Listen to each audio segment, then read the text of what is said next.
So I saw a comment on my video that I made about the girlies on the internet that tend to focus on like taking down the patriarchy content. And I want to make an argument about the differences between anti-male and anti-patriarchy using this comment I got as a jumping off point. It says, I'm proudly anti-male, and as a woman, I don't think that's bad at all. It also doesn't mean I'll never get married to one, although I highly doubt it, LOL. Brittany, I'm a subscriber of yours. Thank you for being here. I feel your mindset is so great and so idealistic, and I agree with it in theory, but it doesn't translate, at least in my life as a bi woman who mostly just stays single. If it's male-centered in quotations to only date men who provide, while also stacking my own money, obviously, then I guess that's what I am, LOL. There are certain things that cis men will never have to even think about. And even if they're good guys in quotations, women always end up doing more labor in relationships unless we build some sort of guardrails for ourselves. I'm not saying it's good, but if you are unfortunately attracted to men, you have to go the extra mile to protect yourself. I don't have these kind of hard line issues with women because we have to go through a lot of the similar societal workplace and safety BS that men will never have to think about. For context, I'm one of MJ's OG fans. MJ is MJ Gray. We're going to talk about her in a second. She just got engaged. That has been side-eyeing her for a few months now since she's had a boyfriend because her content got boring ever since she met him, and she's now engaged in less than a year. She's made videos about the dangers of being love bombed, and it's happening to her in real time. And I love me some designer hauls, spoiled life content every now and then, but her whole platform has made a major boring shift since dude came into the picture 8 or so months ago. Now, okay, there's a few things I want to say. If this person's in the chat today, especially, I don't know what they mean by anti-male, because I can't tell if they're saying like I'm a TERF, and so I hate anyone born male. And I also don't understand the use of the word boring, because I do find that people who use the word boring, often younger people, they're saying something more about their character than the person they're saying they're boring. It's like, oh, I was on a date with a guy, but he was so boring. First of all, that's kind of a fucked up way to express what you think about someone, because you're trying to be insulting instead of just saying, oh, we're not compatible. Yeah, I found us to be very different. Like, what's boring to you isn't boring. Like, you're making sort of like a judgment, but the judgment is more on your character because there's no moral judgment here. You're not an unethical person because you're boring. So when you call somebody boring, you're basically kind of saying like, I'm snooty, at least in my bubble. That's why I don't know why people call people boring. Like, oh, you're so boring. Like, do I look like a fucking clown to you? Like, he's not a performer. Like, they're not, you know what I mean? Like, you're not in a relationship with a clown. So when you say like, oh, like her content's been boring, so she's an entertainer you no longer identify with, unsubscribe. Now, if you really think she's in danger and you think she's being love bombed, honestly, girls, I get it. Because like I've seen that so many times on TikTok. I'm devastated for her. There's a very huge chance it's happening. And people are talking about it. I mean, people are considering the fact that she might actually be in a position where he is kind of, hold on, I have a video on this somewhere, that she might actually be a victim of, you know, the kind of man that tries to date a lesbian to prove she's straight, or the kind of man who tries to go after a feminist to kind of say, I tamed her. Here's a woman giving this is Julia. Male-centered misandrists lead their women audience to lose, but they're also the victim. And this is, you know, maybe there's something here, right? Where if you make kind of like content about how you have to survive patriarchy and you have to do it because that's how people survive, then you're in a survival mode. I'm saying I'm in a living mode. I'm saying once you guys get healthy enough to be in living mode, you don't make decisions because of men. You make decisions because of your joy. And when you fall in love, regardless if it's a man or not, you're falling in love with like a good person, and you're deciding to be together because it's compatible, not just because you're in love. So here's Julia's perspective on this. MJ Gray, I can foresee the future ahead. She's been telling people that she met this man through TikTok. He saw her through TikTok and then contacted her. I suppose slid into her DMs. Now think about this. Why would a man with money and power want to convert a woman who claims she doesn't want a man, or that she doesn't believe in provider men? And she's telling her audience that a rich man will own you and control you because he wants to break her. Remember, the most sadistic, misogynistic men don't want a compliant pick-me. They don't want a woman who's willing to do anything and everything. They want to take a woman who claims to be a feminist, clip her wings, rip her apart, and then discard her. That is more satisfying for them than to find a compliant good girl and rip away her life. Now, she has a lot more at stake. She has a public profile. She has a lot of followers. If he destroys her, that will be a huge performance and an insane power orgasm. Look at the men who date famous women who are very beautiful, accomplished, and talented, and humiliate them by cheating and making multiple babies with multiple women. The power orgasm reward is insane when it comes to a woman who seems to have beaten the patriarchy, and it takes one man's sweet words, validation, saying all the right things, performing to get her in, ripping her apart and ruining her life. And I don't know if that's all true, but maybe it's 4D chess. Who knows? Right? I don't know. Now, chat said, is saying boring an ethical judgment? I'm saying no. I'm saying so they're saying it like it is. Like, oh, you're such a bad person because you're boring. And I'm saying it's not unethical to be boring. So when you insult people and you say, oh, they're so boring, why would you say that about somebody? Like, are you a bully? Are you a mean girl? Like, think about what you're saying, right?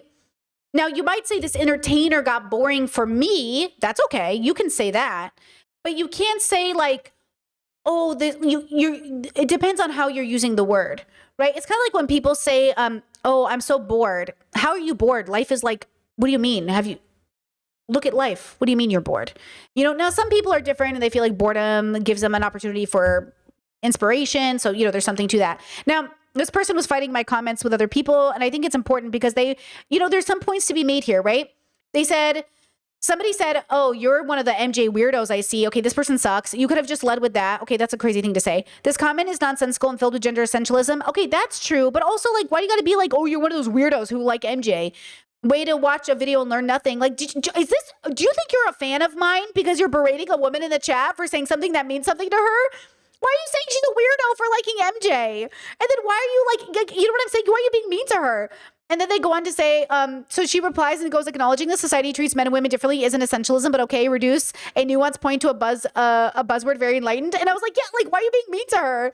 And then this person said, anti-men is so dumb. You're no better than the people who don't like black people because they had a couple run-ins and now they want to write off a whole race. You have so much vim that you want to declare you must obsess over men a lot. What? Girl, what are you doing? And then they responded, girl, what? That's a weird and inaccurate comparison. Statistics don't lie. Over 7% of women experience gender-based violence. Men are responsible for their overwhelming majority of violence. Like, girl, pause. Everybody pause. Wait. Why is that happening? Okay. To the original commenter, I hear you. I see you. I get it. And see, I think you're coming from a survival perspective, which you're acting out of survival. This coincides with women who think you should always have a to-go bag. Okay. Right? No. Women who in this bubble who are worried about men as a system. They're conflating and accidentally engaging in some variation of bioessentialism, maybe, and or accidentally forgetting to replace the individual man for the system of men. Yes. But also, if you're in survival, you should not be dating. You should not be dating men. You should not marry or live with a man you needed to go back for. You know what I'm saying? So let me just make this abundantly clear. When black people say white people this, that, when black people have black parties and don't invite white people, that's a reaction to white supremacy. When women have women parties and say, fuck men, they can't come, that's a reaction to patriarchy. This is not the same thing. These are not analogous. Women who have absolutely every reason not to trust a man are not the same thing as men who hate women for simply being women. Men exist on the planet who think women are born inherently inferior. That is different. That is different than women engaging in sort of combating patriarchy with really silly and reductive talking points. Like this example here. So Myron is doing a Q&A, okay? He's doing a Q&A with this little girl. I'm calling her little girl because she's a college kid, and she uses the F slur at him. And I'm like, girl, homophobia to get Myron Gaines.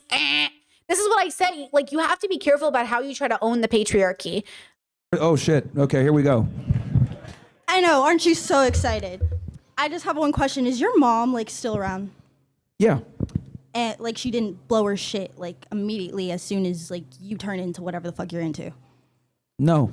Are you sure? You say this shit to her face on a daily fucking basis. She was the one that actually warned me about you dumb bimbos. Really? Is that why you're lonely? Or is it just because you're a fucking faggot? Yeah, laugh because you don't have a fucking answer. No, it's just funny. It's just it's interesting because it's like you came in and you said fag. I thought, aren't you like a progressive? That's like a mean word, isn't it? I can say what I fucking want. Maybe great, I don't. great. Maybe I'm not what I look like. Do you ever think about that? That's good. I mean, do you have an argument though besides asking me about my mom? Yeah. So You know what I mean? Like, okay.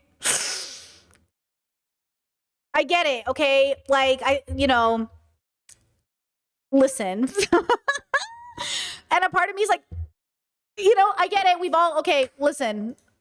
She's probably queer, but also, like, why'd you use it? And again, women call Myron gay to get one on him, but you're just being homophobic. Don't do that, girls. Don't do that. Okay. So she's young. But this is why I'm trying to say these women are trying to find power by using patriarchy against itself. It won't work. I've tried this myself. It doesn't work. Okay? It doesn't work. You cannot use violence to stop violence. You cannot use rape to bring down rape statistics. You cannot use torture to stop torture. This isn't going to help, right? You have to liberate yourself out of even thinking about that as being an option, right? So this girl is young and she's trying to contend with Myron. She's up against this old man. She's under pressure. She's going to be on YouTube. And she just she thought this is the moment. Okay, fine. To this person here, right, who left me this comment, I understand this perspective, right? Like, oh, even if you're with the good guys, women always end up doing more labor. Okay, listen, here's my advice. You don't have to take it. Stop getting married. Stop dating.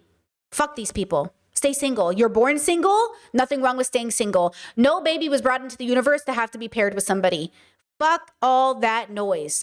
I would have been just as happy to stay single my whole life. The only reason I said yes to my partner is because they were the first time in 33 years I had met someone that I was willing to do life with. And same for my partner. My partner was single and happy and thriving. Job, apartment, vibing, friends. We were both chilling in our lives. And when we met each other, we were like, honestly though, we could be pretty good together. And then we decided to do our due diligence, to do all the checking boxes and stuff.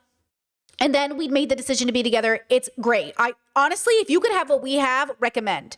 That doesn't mean that in the future, one of us can't become a serial killer. Who knows, girls? I could do it. Maybe I'll turn into Dexter one day. And you might think like, Brittany, don't be funny, but you never know. You never think it's going to be you, but maybe one day I change modes and I decide, you know what? I'm going to do it. I'm going to become a serial killer. You know what I mean? And I'm saying, obviously right now, I hope that never happens. And right now, I hope my partner never becomes a serial killer. But also, if they do, that's just their decision and I get to get divorced and we get to move on, right? So I'm saying I know myself well enough in this moment to say like, I don't think so. And I know myself well enough to make a promise that I hope I can keep, which is like, I don't think so. But okay, so we are taking a risk, but so is having a baby. You're still doing that. So is getting a job. You're still doing that. So is waking up and going to work every day and you're still doing that. So is getting into a car. We're still doing that. Just staying alive is a risk. So with wisdom, choose your partners. With wisdom, choose your jobs. With wisdom, choose your neighborhoods. With wisdom, choose your countries. With wisdom, choose your families. With wisdom, choose your life. If you are in a relationship in which you are so scared to share money with a man, your body with a man, an apartment with a man, don't date him, girl. You don't have to. Nobody is forcing you to date this man. Okay? So I think the dilemma here is like people are in settling survival mode. And so they can't help but say they decenter men. They're not worried about men. But then your only advice to survive by either staying single because you don't trust any man ever or dating a man but having a to-go bag. I want you to know you're a good person so other people can be good too, regardless of their gender. I know I'm a good person.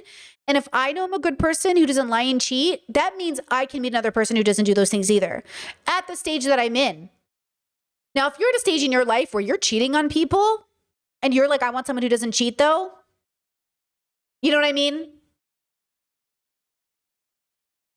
You also have to be the person who is the example that good people exist. Okay, so I know, and I made a promise to my partner, and I hate empty promises, so we don't overpromise in this marriage. I made a promise to my partner, everything I could do in the present. And I know that I'm going to keep those promises. We will make future promises, hopefully based off data, but we do not overpromise in this marriage. Now, there's two sides of the coin of sort of making what you think is a choice. And then we can get into the biological conversation about free will, but that's a whole other thing. Okay. There's two sides of this coin that still engages in patriarchy. And stay with me here as I show you this formerly woke person, this former lesbian. When I saw this girl, I was like, I know this lady. Who is this lady? You'll never believe it. If you're a member, you've seen me react to her on a Jubilee video. Or no, a Dr. What's her name? Not a Jubilee video. The other one. Look, do you remember this girl? Being homosexual is a choice. People say you can't ever not be gay. Being gay isn't a choice. Being queer or whatever isn't. Does anyone recognize her? Boom. We all remember her. See, when she straightens her hair, I didn't recognize her, but then I recognize her here. Do you remember? Okay. A choice. It's not a choice. Because then you would have to be accountable. You would actually have no excuse for falling into your temptations. Let's be real. Because someone like me who overcame their homosexuality threatens you. So then you try to tell me that I'm repressing my lesbian desires and all this stuff. And it's like, no, babe, I grew the fuck up and I got over it. Simple. Grew the fuck up, got over it. You want me to get my ring? Hold on. Grew the fuck up, got over it. Got married to an amazing man. If you want to stay in your homosexual lifestyle, you can stay there. But stop telling people that they can't overcome it because it's not true. Stop lying. Okay? It's not an incurable disease. You're not born this way. Okay, you get it, right? Here's this one. 22 is the cutoff. We shouldn't be 25, 26, 27 being a feminist. That's silly. Come on. That is for children. You know what I mean? Imagine crying to the government while saying fuck the government. That makes no sense. If you identify as a feminist, that is like a signal to society that you are a confused woman. You have no idea what's going on in the world. Okay. Say, like, how are you a DJ and a model, but you're conservative and you're like against feminism and all this stuff? My black father owned a music store for over 20 years of my life, and he played in rock bands since he was young. And this is Matrix. So I did make a video over, if you're a member tier 2, I actually reviewed a video where she's on a panel between like LGBT and former LGBT. It's a hard watch. Okay. It's a very hard watch. Right. And so there's something to be said about how difficult this is, but this is the other side of surviving. So surviving looks a multitude of ways. Some people are very good people and in survival mode. Right. But it's not philosophically fulfilled. It's not like joyful. It's not like your place in the universe. Like you need to radically accept the place in the universe that you're in to sort of not just be moving out of survival. Like fall in love with a person because you're in love with a person and you value them and you respect them, you like them. Like I often say to my partner, like, I really like you. And they often say to me like, hey, I really like you. And it's like a nice reminder of like, damn, I like you, man. I like you as a person.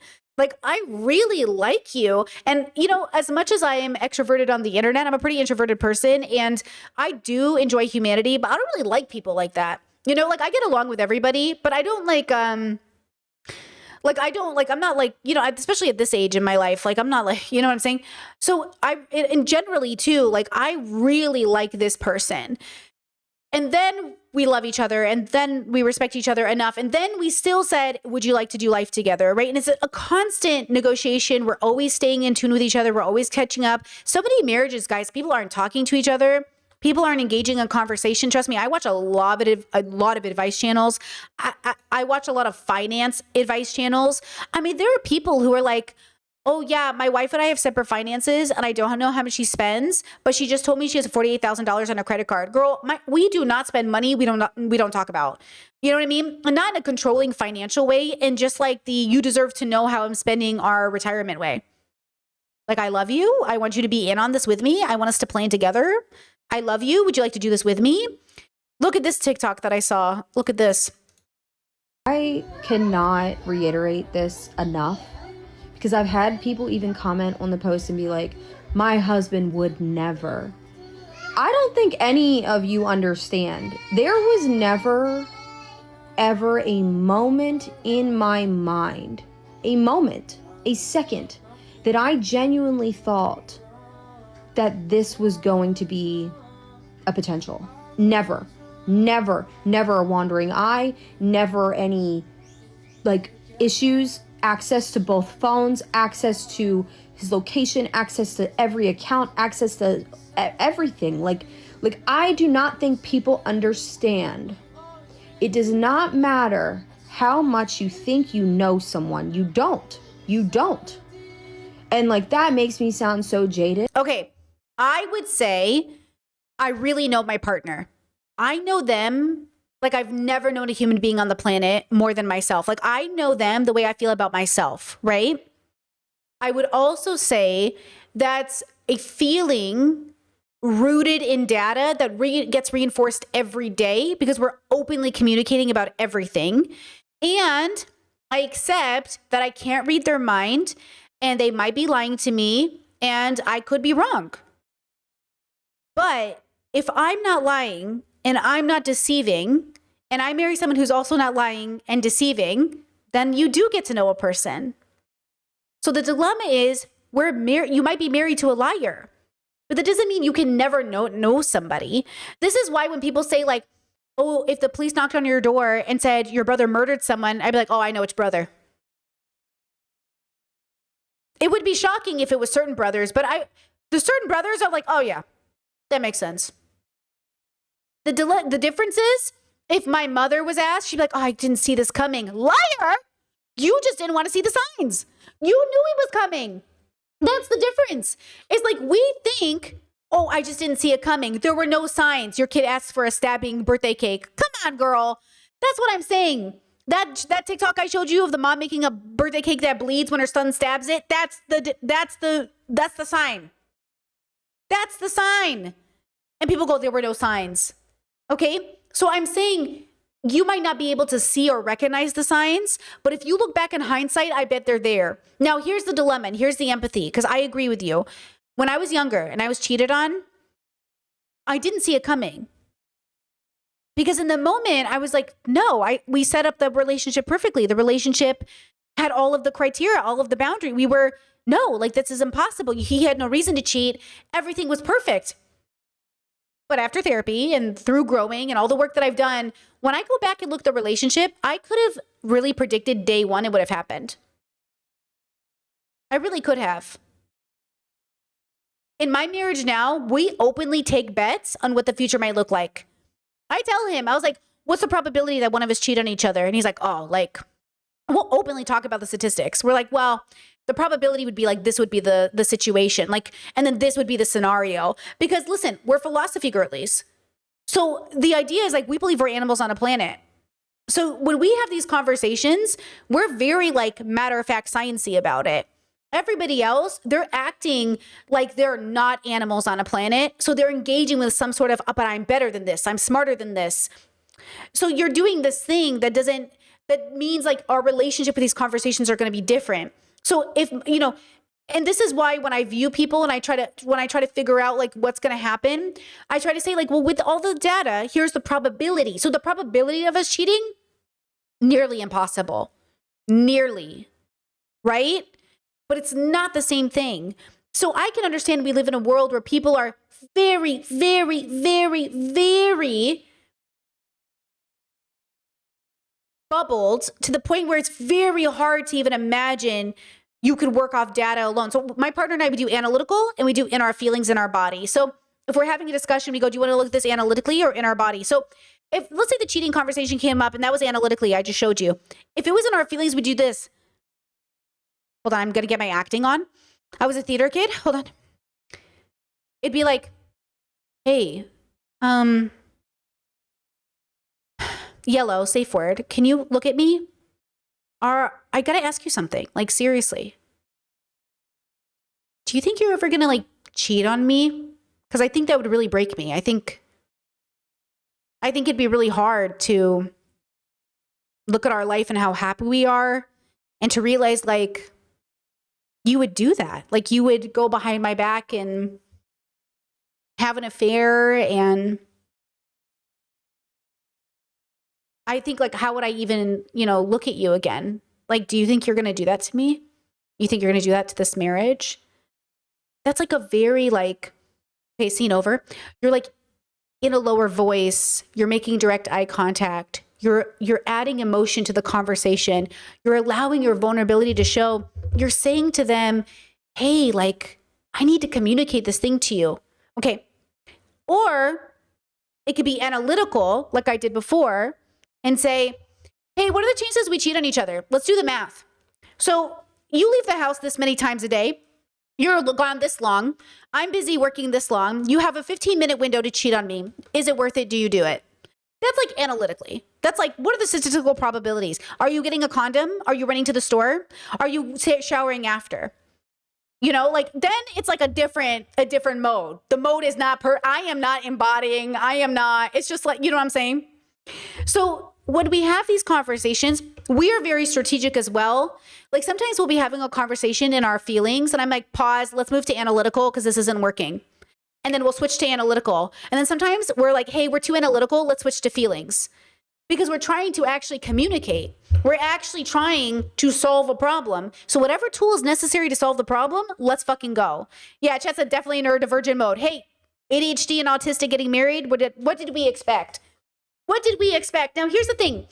Sometimes I will see videos of women saying, I married a man that I thought was really liberal. And then our kid comes out as gay and I find out he's homophobic. And I'm like, that wasn't a conversation you had date one? What's my favorite first date question to ask a man or a woman or anybody? What would you do if we had trans kids? Usually if I'm dating a woman, the chances of them being transphobic are very low. But if I'm dating a man, they're much higher. So I'll say, what happens if our kid comes out as trans? Okay? It's a very easy, what do you think? Okay? Because it's just a very polarizing topic for people. Now, if that doesn't give me an indication, maybe they go, oh yeah, I'm cool with trans kids. Okay. There are other questions, right? Like you need to pick a question that's real for you. This is a very important, by the way, this is a very important question for me because as a parent, if I was to have a child and they were trans, if they were any child, it would be the focus on protecting the child. So like, I cannot marry anybody that is a threat to my kids. You know how people always say like, oh, I'd pick my kids over my partner. We should not be with partners in which we even need to have that conversation. Some of the longest, most important conversations we had when we were recording were about kids. What would you be like as a parent? Okay, here's a really important question to ask somebody when you're dating. Are you ready for this? If we have kids and we're married, let's say we get married and we have a kid and I die during childbirth and I leave you being a single parent, would you resent me for dying? Would you be upset that I died? Because a lot of people only want kids if they think their partner is going to stay alive. So make sure when you're dating somebody, make sure you know if they understand that if their partner dies tomorrow, giving birth, getting hit by a bus, that they can handle being a single parent. That's one of the questions we went over on whether or not we would have kids, whether or not we'd be good partners, right? Because that's the thing nobody ever thinks about. We had conversations on our first date about topics nobody brings up in 30 years of marriage. 30 years of marriage, people aren't having these conversations. And I'm saying, no wonder we're all unhappy. No wonder we all have bad relationships. No wonder we're all settling. No one's having real conversations. You're having superficial conversations about like, how much do you make a year and can I afford a new purse? Fuck your new purse. What do you do if our kid is wheelchair bound? What if you do if we need to move apartments because there's no elevators? What if you do if you just invested in $1 million house in Seattle and it just has stairs up to the front door and our kid is disabled? Or are you ready to sell this house and move? Fuck your new bag. Real life is happening and you're busy about buying fucking shoes or buying a new Ferrari? Go fuck yourselves. I'm concerned about whether or not we're building a quality of life for not only the human beings who are bringing into the universe, but the human beings who live here already. What are your opinions on the environment? Are we going to fly commercial and how often? What is our opinions on having cars? What engine is too big? Which one is too gas guzzling? What are we going to do about groceries? Where are we shopping? Who are we boycotting? Okay? So all of these conversations. So when I see somebody like Mel, who I think has good intentions, and I say, man, when I watch her content, bro, it kind of makes me feel like she's a Debbie Downer. And you guys go, no, you just don't know her content. She's really great. She really helped me. But all of the content has an energy of like, it's not like pick me up content. It's more like, hey, life is hard. And also I have no solution and men suck. That's fine. That's for somebody out there. But I would recommend, and what I try to do in my content is like, I want to get us towards healing. I want to get us towards like having hope at the end of the story. Like, I know I'm a good person. And I do not think men are born evil. So you just have to find men that are also good people. And the fact is, sometimes I think the hardest part is like, we have to recognize, like I had to recognize personally, without victim blaming, that the reason I kept bad men around me is because, one, I was engaging in toxic, I will save him activity. I was thinking, I'll just get him, therapy, it will be better. Remember that therapist we watched the other day? She said that her man was beating her, and she kept thinking, oh, it's because he has PTSD, until she recognized that he would deliberately make a choice to beat her everywhere but her face. And then she realized, like, oh, this isn't mental health making you beat me. You're making a choice and calling it mental health. Now, maybe you could say it's mental health, but it's not an illness. It's not like if he got the right therapy or took the right pill, he wouldn't hit her. No pill and no therapy was going to stop him from hitting her. And that's the lie we've been told. That's the lie we kept getting told, right? That I think Mel would agree with and other people would agree with. That I kept thinking if my guy just went to therapy or just got the right pill or just got the right diagnosis, he would stop doing what he was doing.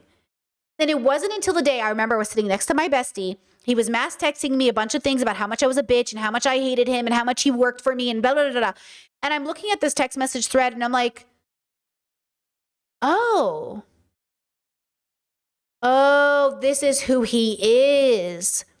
Like, this is who he is. It doesn't matter who he might be tomorrow. It doesn't matter who he could be in 10 years. This is who he is. And I'm not doing this. And I blocked him and I never talked to him again. Okay? Same thing with you. When I was in that relationship, I looked at myself and said, oh, you're the girl who dates men like this. Oh my God, how embarrassing. No, pivot. Same thing with even my professional life. Oh, you're the girl who makes this content. I'm always looking at my thumbnails and trying to think like, what girl do I look like? When I look at my content, is my branding how I want to be seen? Guys, it's all branding. Thumbnail choices, text choices, title choices. Like some of us are, because we're in certain genres, we have to make our stuff similar to people we're similar to. But it's all at the end of the day signaling who we are. It's bringing in an audience who's looking for that same thing. My audience is a reflection of me. Is my audience mostly good? Is my audience mostly misogynist? Is my audience mostly racist? Like if my audience is good, I'm like, okay, I feel good about that. But also, right? A comment section isn't always a reflection of your audience, because sometimes I get rated by audiences that aren't mine and they'll be like, wow, see, even your audience hates you. You know, that's not my audience. My audience is a core audience, right? So then it's like all of these things, same thing with your friends. Okay, we all have besties that go through shit. Their actions are not a reflection of me, but I do think who your friends are, like your casual friends, could be more of a reflection of you. Fun fact. I actually think who you might choose to stay around, who you don't even have close relationships to you, might be more of a reflection of your character than your best friends. Because sometimes the people we're closest to, our family, our brothers or sisters, it doesn't feel like a choice. It doesn't feel like a choice that we chose them. But people we're casual with, people that we were like, oh yeah, I don't want to hang out with you anymore. The fact that we casually keep around bad people is much more interesting. So that's what I've been paying attention to lately with myself. Like, no, I don't want you around me. Like, you're not, like, I don't need that. I could find anyone else to replace you type thing. Like your consciousness is not why we're hanging out, right? So it's like, okay, let's move that aside, right? Does that kind of make sense? Hold on. Chat says, wait, what are we talking about? I think did I miss something? Wait, did I miss something? Are we good?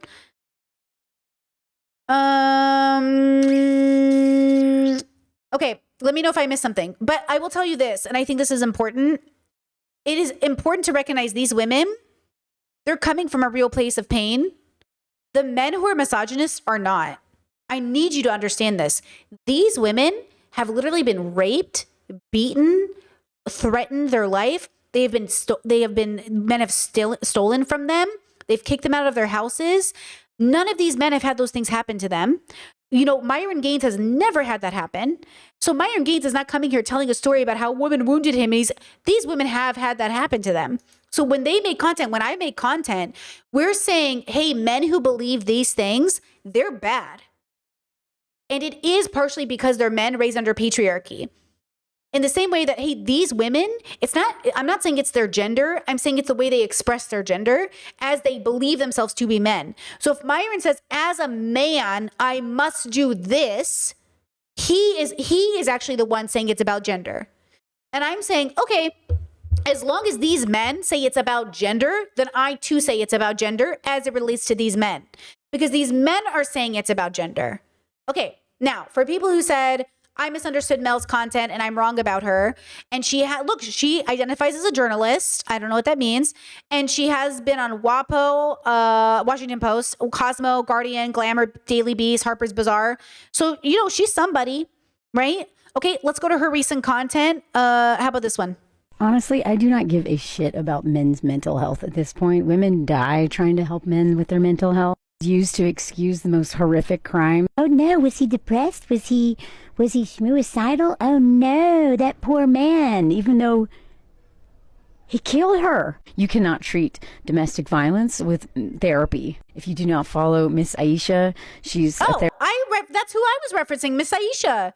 So we follow the same person. The difference is, and I think this is important, will Mel and I agree and come to the same consensus that Miss Aisha did, who really should get the credit for any of this anyways? I featured her the other day on stream, okay? I agree, but I still care about men's mental health. Do you see the difference? Is I do care about men's mental health, but I think what Miss Aisha is saying is like, this isn't men's mental health. So it's interesting that Mel opened up the video with, I don't care about men's mental health, and then reference Miss Aisha, right? Because like the whole point of, okay, let's watch.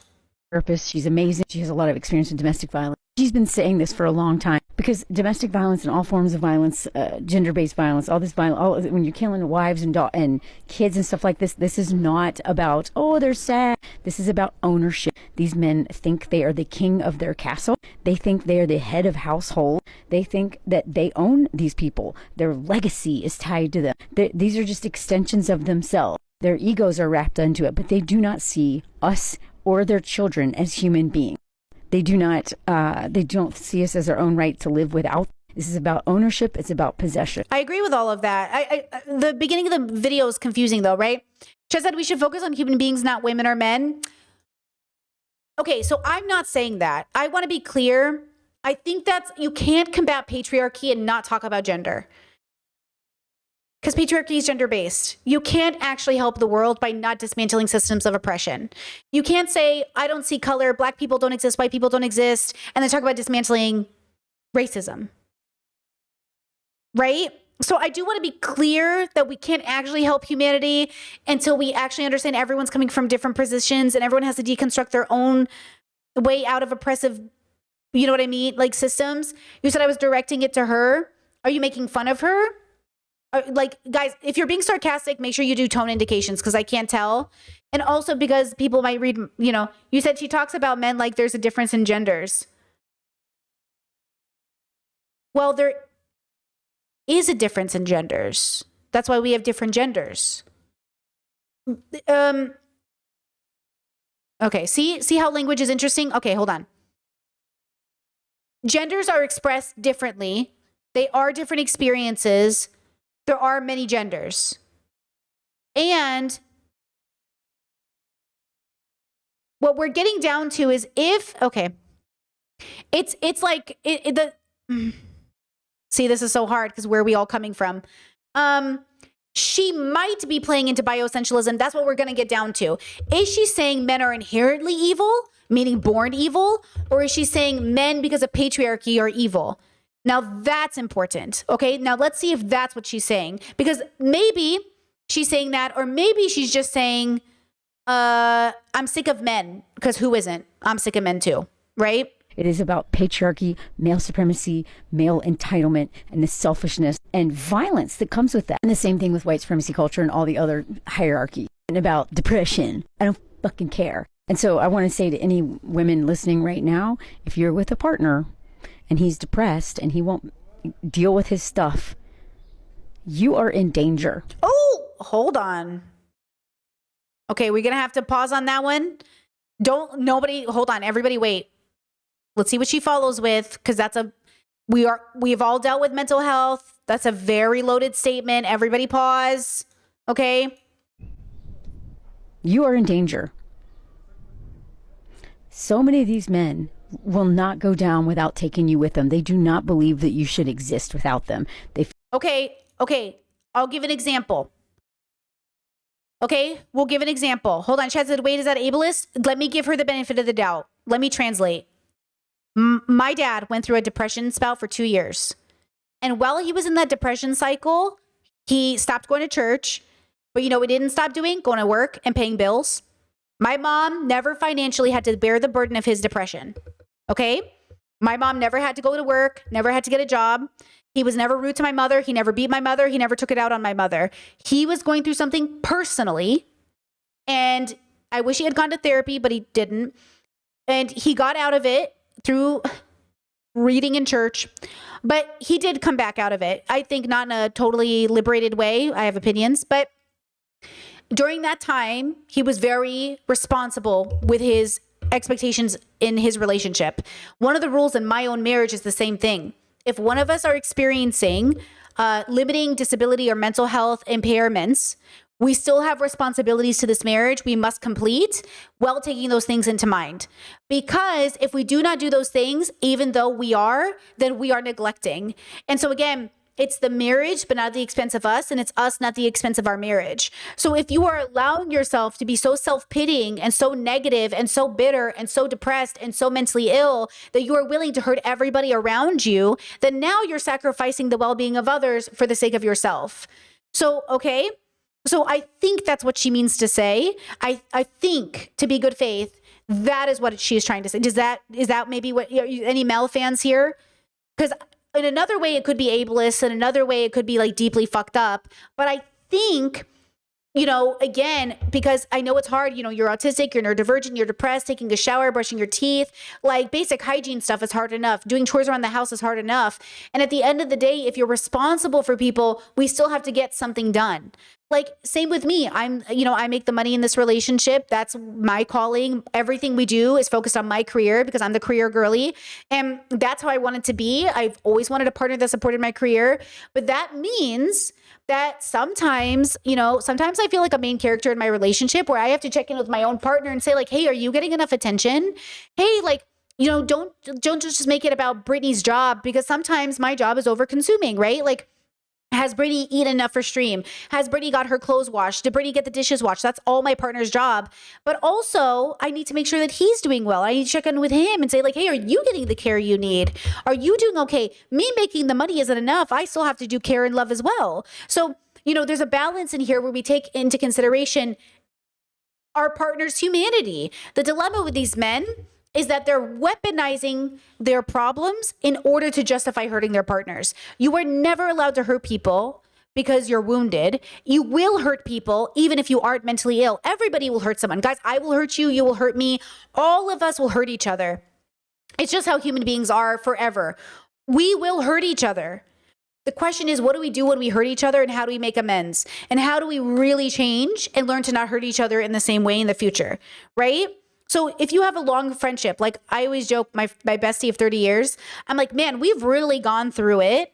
And through all of the changes and all of we've never had a fight. We've always been good. But through every moment in which other people's friendship might have ended, we sat there and went, fuck no. And like, we clung harder and we made it through. We had uncomfortable conversations. We made it over the hump, because that's what it takes to make sure that, like, are we on the same page, even as friends? Are we on the same page, even as partners? Are we on the same page as siblings? Because that's what creates division, is when you're not on the same page anymore. Because, like, I can't get you there. No matter how many tools I give you, you're not getting on the same page. Like, we're either on the same page or we're not. So, okay. So in good faith, I think that's what she means to say.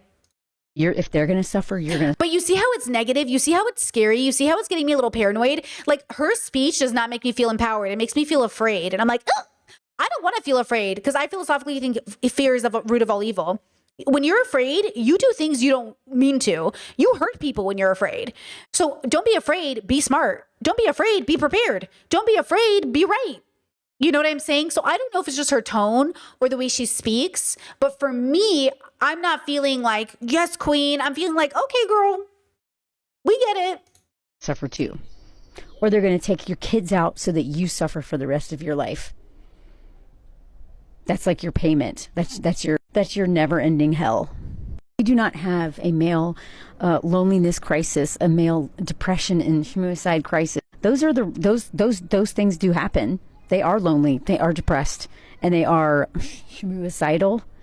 But the problem with most of them is that patriarchal male supremacy mindset that dehumanizes them and also teaches them that no one else really is above them, right? I agree with Within the that. systems, like white men are at the very top, right? So Right. there are some people above Black, Indigenous, other men of color. But at the end of the day, there's all those women are beneath them. I agree with that.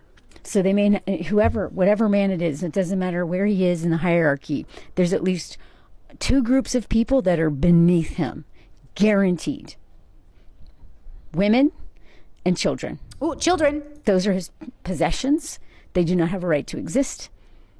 That's where all this violence is coming from. And until we... And that's the mindset of parents saying, I put a roof over your head. I fed you. Didn't I do enough for you? Every time I've tried to hold my parents accountable and say like, hey, you fucked up in this way. It's always like, hey, I did right by you. I fed you. I gave you a good house. My parents always say, we stopped partying. We stopped driving motorcycles. We stayed home. We never drank. We never did drugs. We were always so good to you. Da, da, da, da. Look at all these other parents who do that. And I'm like, fuck those other parents. They suck too. But you guys still fucked up. And they're like, you know, it's very hard for people. But that comes from the idea that like little kids are just like almost like dolls to people. You know, it's like not like this child is a real person having real thoughts and real feelings, right?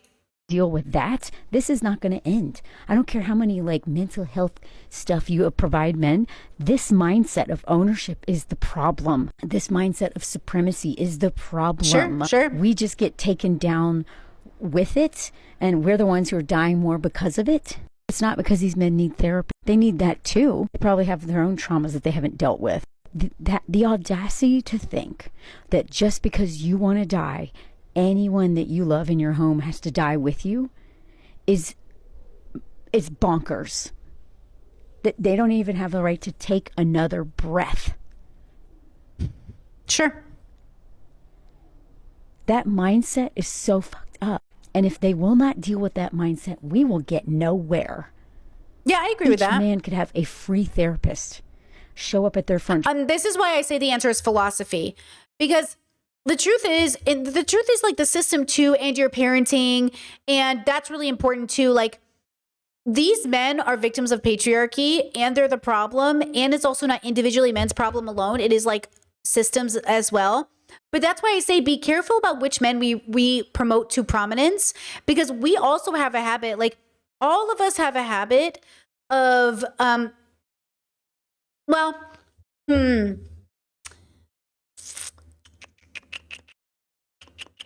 nobody's going to change unless they want to.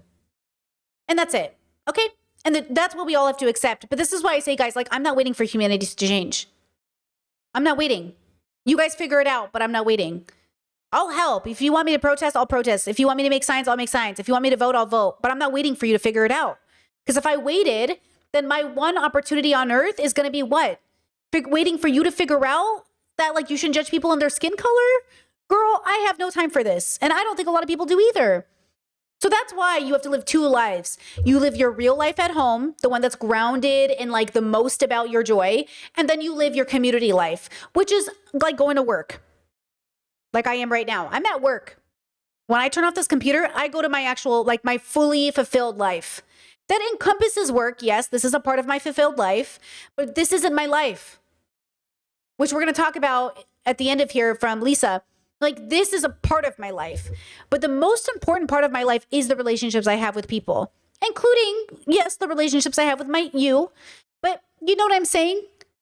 So this is the part that I think is the most important, right? And I want you to know you can have a good life. You don't have to wait for the world to figure it out. Now, you might be born in a circumstance unlike any other, truly. And in that sense, you are dealing with a pain that is unlike any other. And you're growing up in a culture that is like any other. Like I said with my own parents earlier in stream, I asked my parents, what were you thinking? What were your parents thinking? Having kids in Iraq, if everybody was struggling, if my grandpa and my uncles were rebels from the government and they were running into the mountains hiding from Saddam's men or whatever the story was, okay? And the women had to face soldiers coming into town. My grandma had to be taken from a wedding. Then are you saying the man ran away and the women had to deal with it? Well, how is this a romantic story? My mom would say, it's so romantic. The men would come into town and take pictures with the women to prove that they were the ones getting them pregnant. And then they go back and hide in the mountains. And I'm like, so they'd come down from the mountains, jerk off, and then go away again?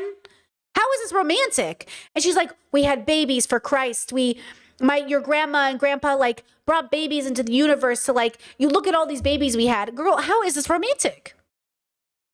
Also, my grandma was married at 10. How is this romantic? You know, so be careful the story you tell yourself about why you do what you do, right? And be careful and understand that we're dealing with a population of people globally that feel very entitled to forcing people to have babies or raising them to think that they're nothing without those babies, right?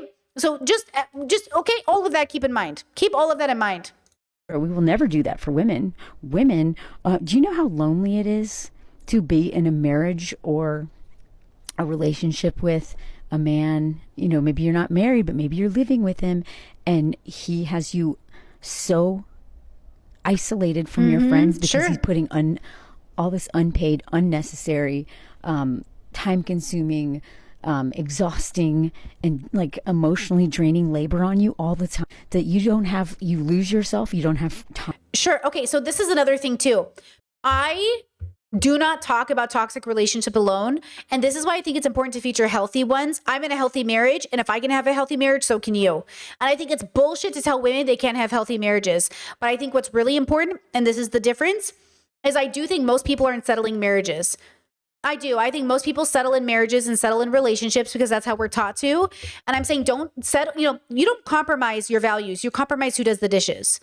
We don't compromise values in this household. If my partner woke up tomorrow and said, hey, I think I'm going to be a Trumper, I'd be like, okay, I'm getting divorced. I'm not saying in this marriage, this whole like fight for your marriage, that's not what I signed up for. If my husband woke up tomorrow and was like, I actually think I'm homophobic. Okay, first of all, and second of all, okay, we're new marriage.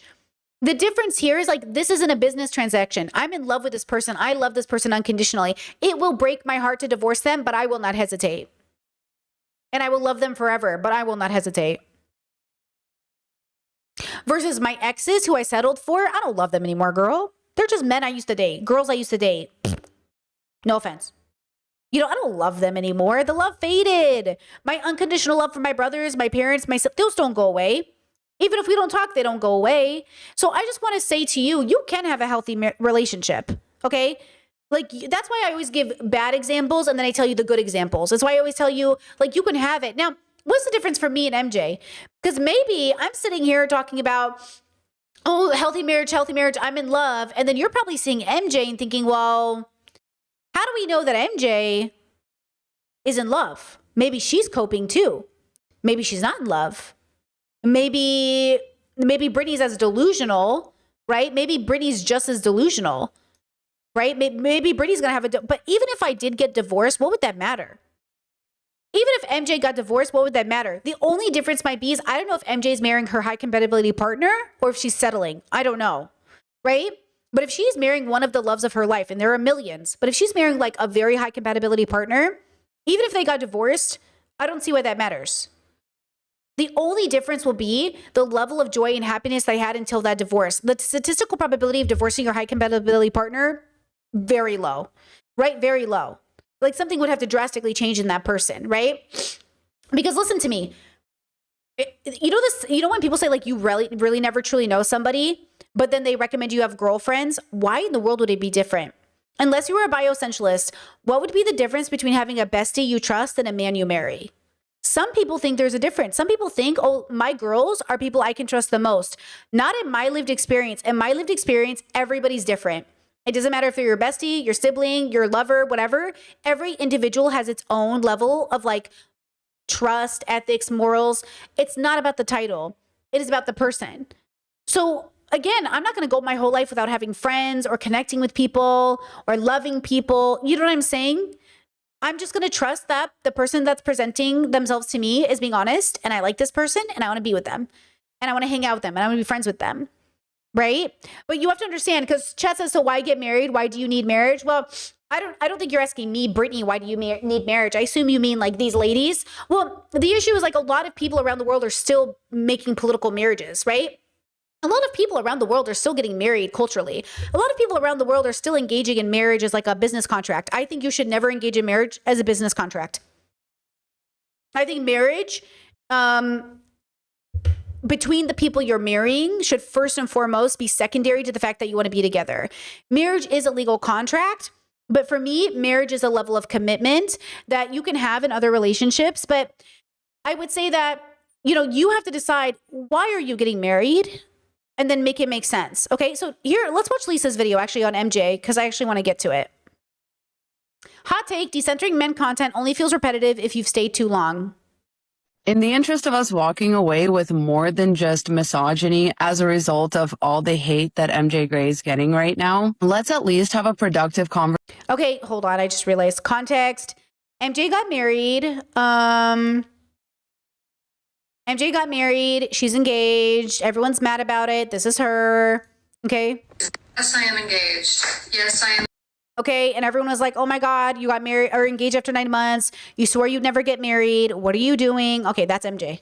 Conversation about what decentering men content is versus what man-hating content is, why they are both necessary and important, and why it seems like certain creators only talk about men because it's their whole personality. One thing you need to understand about social media is that when the stuff that people post on social media is not what they act like in real life.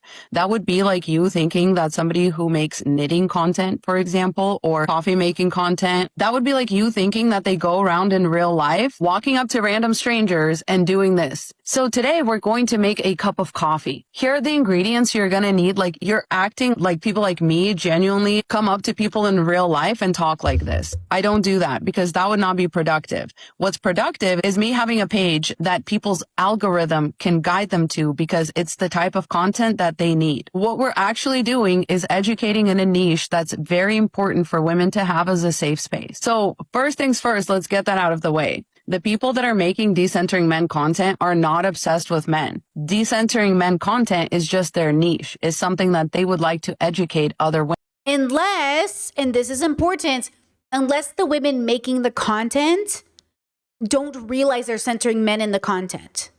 It's very important you know the difference because it's very specific. Not all the women making decentering men content are centering men.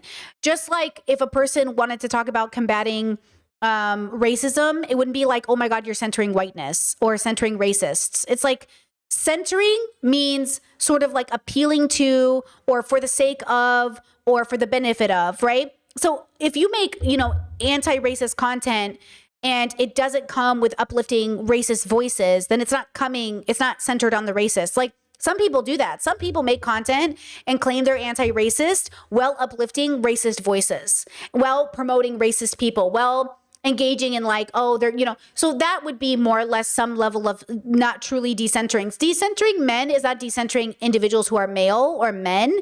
It's decentering patriarchy and the tools of patriarchy, which says women are inferior and men are superior and everything you do should be about a man. How you wear your hair, how you show up, how you look, all of this other stuff. A lot of them do still engage in like trying to appeal to men. And look, a lot of women I know are going through it, guys. They're like self-pitying and pathetic, and I don't blame them. It's pretty pathetic to, think that a man will pick you, even though he's abused all of his other partners and cheated on them, and then you're the special one, right?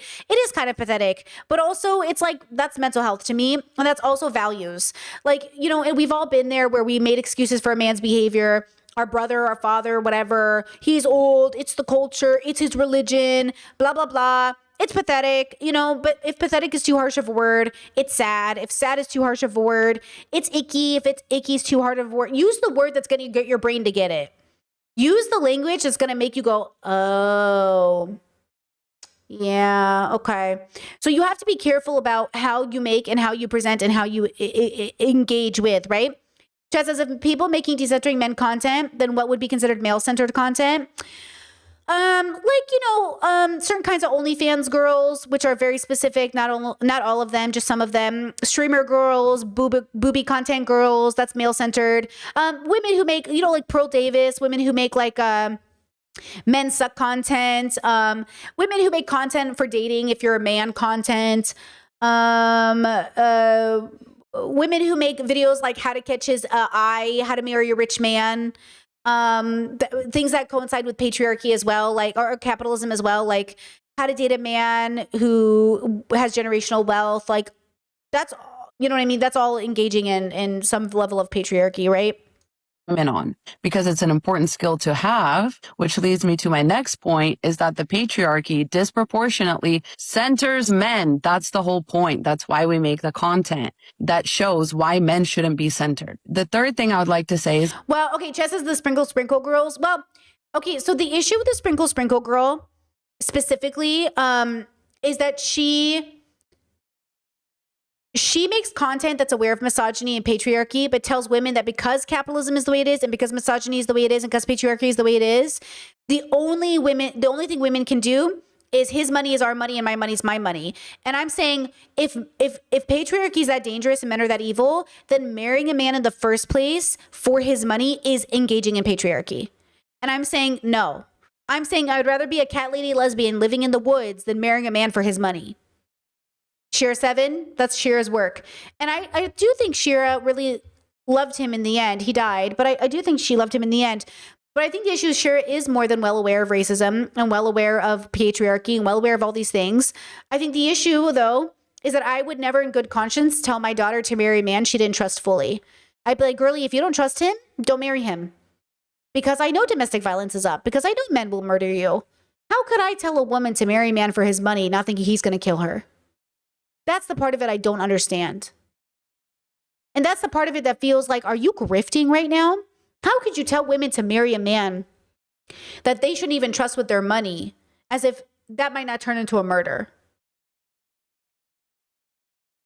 it's very, very selfish of some of you to act like you're the only ones this content applies to. Women are born and brainwashed into the patriarchy every single day. At the point that you're ready to move on from my content, I want you to move on from my content. And I want you to leave my content where it belongs, which is for the beginner levels of women who are deconstructing the patriarchy for the first time. Like, you can't beat patriarchy at its own game.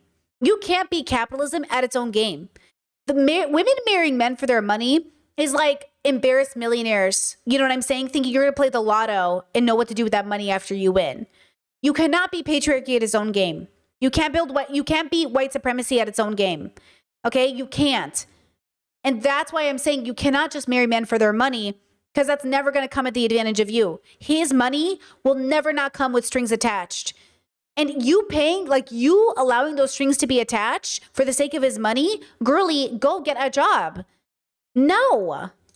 And like, I'm so sorry. I never thought I'd have to explain this concept to anybody over the age of 12. How you genuinely don't understand that somebody could have a niche that people are supposed to pass through on their way to actually decentering men. And I agree with this.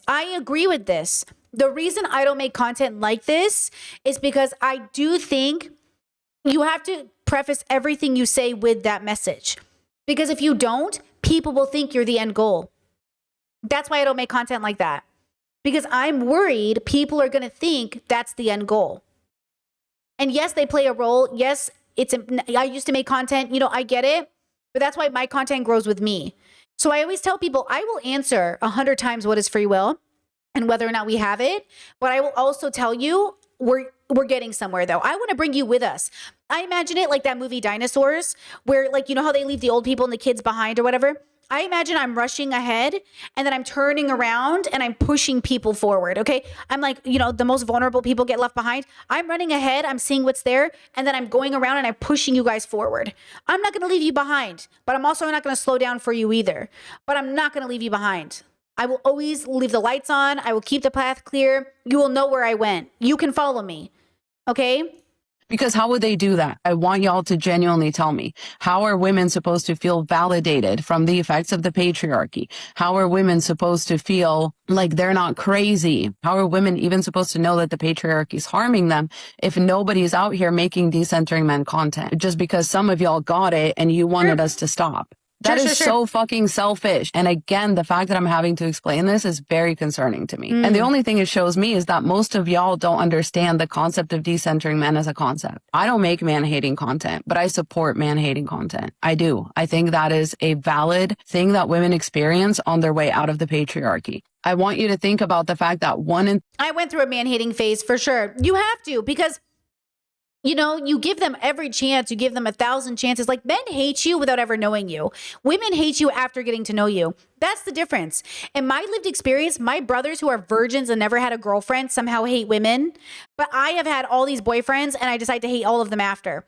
That's the difference. You know what I mean? That's the difference. And I'm saying we have the lived experience. You have the idea of a lived experience. Okay? Now, the issue with incels and men who are adjacent, I'm not calling my brothers incels, but I'm saying some of them are out now. They're all out basically, but they fell into red pill for a while.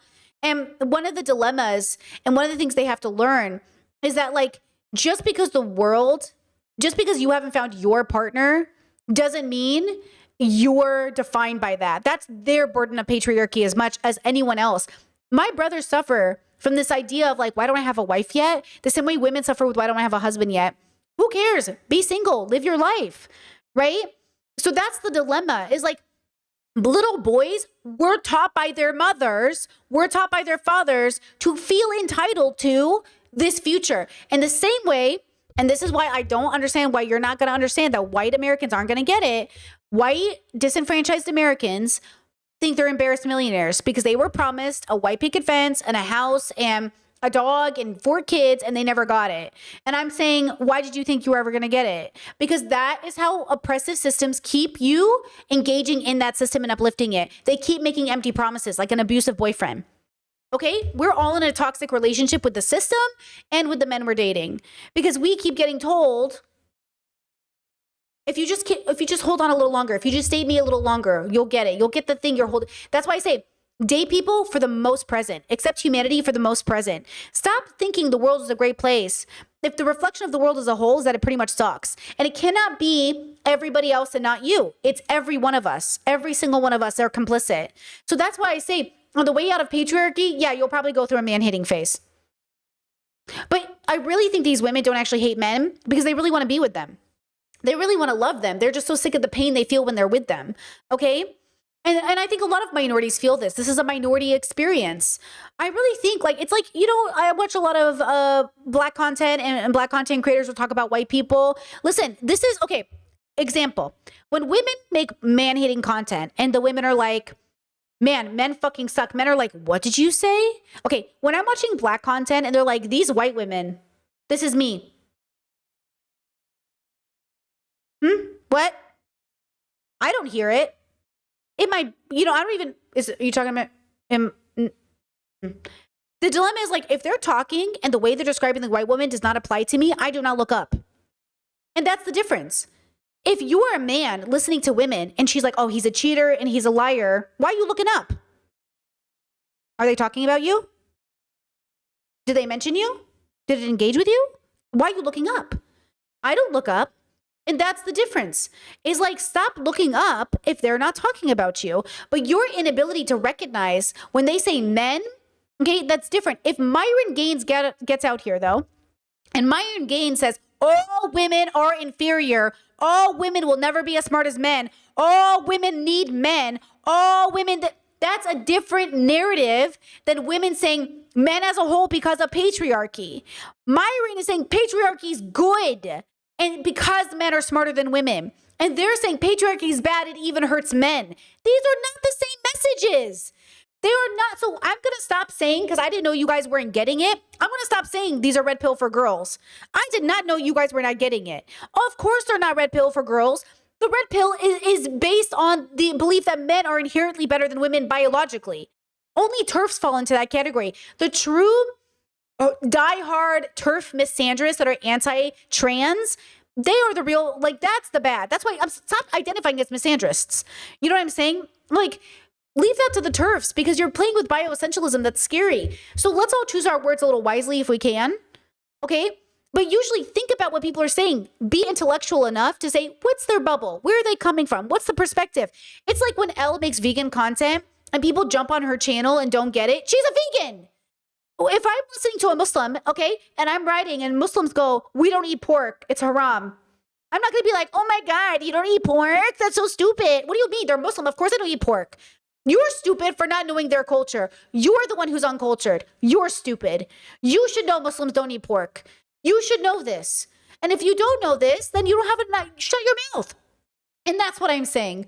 I'm saying you need to know the bubble you're viewing. So when you cast judgment, you understand it. Now, I understand that my opinion of certain content creators, okay, might not align with yours. When I watch content creators, don't want to feel bad. I want to feel educated. I want to feel grounded. I want to feel amused or entertained. I don't want to feel bad. I'm okay with feeling sad, but I don't want to feel like, I'm an optimistic girly because again, I'm not attached to the outcome of the world. Somebody earlier said, sounds like Buddhism. Yeah, Buddhism plays a huge role in my philosophy, right? I think Eastern philosophy has so many good tenets, but I think like what really is the foundation for my belief is that we're animals on a planet. We're here for a very short time and then we're all going to die. But we are the history people will never remember. Right? We are one of the billions who exist that no one will write about in books. Like I am here and then I will be dead. So I'm going to do the best I can to be the least bad I can, to help as many people as I can. And then I'm going to die with my dignity. My goal is just to try and die a good person. If I don't die a good person, I tried. But that's it. It will be very hard for most of us to die good people, especially in a world that doesn't understand the difference between voting for a rapist and not voting for one, voting for a person who promotes genocide and not voting for one, or understanding that sometimes like we're in a really awkward position of quote voting, the best of two evils. But just think about that conundrum. Think about the idea of screaming, we're good people, and we're still voting for the better of two evils. We are living in the biggest catch-22 of our lives, and yet the world will go round. So that's, this is a big part of the differences. I don't know what these girls believe. I don't know what they believe about the world. I don't know where they come from all the time. But when I see their content, I think to myself, like, this isn't like for me, but it's for somebody. And I hope people know it's not the end, right? 3 women reports being assaulted by a man, being sexually harassed by a man. And you want to tell me that man-hating content shouldn't exist? Men hate us, like actually hate us. Men hate women. Even the good men that don't rape, assault, murder women, they watch extremely misogynistic pornography. They laugh at extremely misogynistic humor. They make extremely misogynistic jokes. They take up for men in situations where the men are obviously guilty. And they say, well, let's wait for all the facts to come out. I think he's a good guy, blah, blah, blah. Men actively. I want to give you an example of a difference because when women uphold patriarchy, so a woman will let a mom will let the wife will be beaten by her husband. And then the children will intervene and say, mom, he's beating you. I'll save you. And the mom goes, he's my husband. He's allowed to beat me. Okay. So in that moment, the woman is a victim of the beating, brainwashed by the patriarchy of thinking this is her job as a wife. The husband is an abuser entitled through the patriarchy and his belief system that he's allowed to beat her. Okay. And now the kids are witness and they are learned and they are taught by the two most trusted people in their life that this is normal and should happen. We are a product of our environment. And when we see in all of these instances, jokes that happen and people laugh and we're like, wait a second, the jokes we've made, right? We've all done shit. Nobody is exempt. Okay, we've all done shit. The question is, did we catch ourselves and stop it and say, hey, we don't do that. I learned we don't do that. And then did you go on to teach it to other people, right? Chad says, what if the wife is beating the husband? What do you mean by that? See, when you ask this question in this context, you're more than likely a troll. Because a genuine person would say, hey, Britt, I think this is really good. I'm still really confused though, because sometimes it feels like when men are beaten by women, nobody cares. Do you know why nobody cares? Because patriarchy has conditioned us into believing men cannot be beaten by women. Because when a man comes forward, men laugh at him. Okay? So if a man is being beaten by his woman and he doesn't want to be beaten and it's against his consent and it's a real beating, he is a victim of domestic violence. Regardless of gender, domestic violence is not okay. That is not the same thing as what typically happens in these scenarios in which men will abuse women and out of retaliation and safety, she will fight him. That is not the same thing. Because women have been taught under patriarchy, you'll never be able to hurt a man, no matter how much you try to hit him. And so women are taught in bubbles, right? That like the only chance they have is to fight a man. and you'll never win. So be very careful with this idea that like, oh, you can never hit a man. You can hit a man plenty if it's in self-defense, not if it's for domestic violence. A man who is much stronger than a woman will almost never need to hit a woman, even if she's threatening his life, right? So in that case, he would have to use a strategic, within reason way to hold her down. In the same way I would do it if a child or someone weaker than me or an old man was trying to hurt me. If an old man was trying to like fight me and I was stronger than him, I would try to subdue him without hurting him to the best of my ability, right? You said women use weapons, okay, but the statistics show that's less likely, right? And then you said women can falsely accuse men. Yes, women can be liars. I'm going to block you because obviously you're not ready for this class. That's okay. You're just not ready. Women can lie and they can falsely accuse people.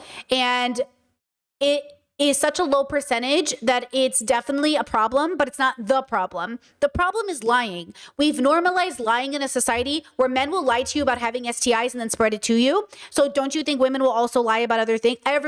People lie, right? False accusations are lies. And you'll say, oh, they'll ruin a man's life. That's not true. Trump is president, right? So nice try, right? We know false accusations do not ruin men's lives because we know proof that they've raped somebody doesn't even ruin their life, right? So nice try. Thank you. Hate women. And you're telling me that man-hating content is not okay? It's okay. I want you to imagine how some women feel who... I would say it's reasonable and I know why you're doing it, but it's not healthy. I would not say it's okay. I would say it's not healthy, even though it can definitely be a healthy process. That's why I say talk to a therapist. Girls, if you talk to a therapist, you can vent to them and they can't tell nobody. You can say, I hate men. I hope they all rot in hell. When I was really mad at my parents when I was younger, I was like, I hope they die. I don't really hope my parents die. I was trying to express a feeling of abandonment I felt as a child when the people who were supposed to protect me the most didn't. I didn't want my parents to actually die. Talk to a therapist. That's the point. Get out your feelings, get it out in art, and let it go. Because holding on to that anger is not good for your skin. So yes, go on a journey, but get it out. And don't get it out by punching a bag. I mean, get it out. Literally free yourself. Forgive your parents for being flawed humans. Forgive the world for being fucked up and move on with your life. Forgive and then do activism for the world. Forgive the world for being fucked up and then forgive yourself. Because as long as you're angry at the world, you'll be angry at yourself. As long as you are burdened by the evil of the world, the evil of the world is with you every day. And I'm saying, don't do that. Genuinely have never been treated well by a man in their life. I want Chat's that side question. Do band folks ever get to come back? No. you to think about how some women feel who were born into situations where men were allowed and encouraged to abuse them as children. I want you to think about little girls that thought their dad loved them. And then one night their dad came into their bed and did something really fucked up to them. And then their mom didn't believe them. I want you to think about... Exactly. Women uphold the patriarchy too, but that's why we say recognize where people are and still open with boundaries. Right? That's what I'm saying. I can recognize where you are, but it is what it is. That's why sometimes we have to watch our female friends, our women friends, our girlfriends, our femme friends, our gay friends, or trans friends, whoever your friend is. We have to watch people who should know better do stupid shit every day. You have to accept your friends in an abusive relationship and they don't believe you right now. And then when they're ready, you should be there for them. Now, if your friend is in such a toxic cycle that it comes to being a threat to your life, you can have conversations about that. If this friend is not the closest friend in the world, you're also allowed to end the friendship. It depends on what your role is in a person's life. Like for my sister, as an example, or any of my friends that are like my sister, I would never abandon them no matter what. With that said, I will create a distance. And with that said, I will voice my opinions about the relationships they're in. And with that said, I will always be there for them. Even if they're embarrassed, I tell them, call me. I say, even if you're embarrassed, I say, even if you're mortified, even if you're afraid I will judge you, you call me because I'm the only person who's going to come get you at 2 a.m. I will never abandon you. I don't care how many times you go back to this man. I don't care how many times you ignore his red flags. I don't care how many times you call me crying. Call me and I'll come get you because I know for a fact you're in a cycle of abuse. And because you're in a cycle of abuse and I know you can't see it right now, okay, I'll wait for you. I'll wait for you to the end of time for you to see it. And I will be here when you're ready. Now, I can't do this for all people. I can't do that for just anybody. That is a reserved level of closeness and intimacy for very few people, but it exists. Okay? And this is different, but that doesn't mean that I won't say it's wrong. It doesn't mean that I won't make content reminding people you can't do this. It's not to say that my friends don't know that, hey, like, Habibi, I love you, but if you engage in this behavior, I will make people know it's wrong. So, you know, I do think it's wrong to make man-hating content, and I think it's important to decide what that is. As an example, Drew Afawalo. Some people feel like Drew makes man-hating content. I don't think Drew makes man-hating content.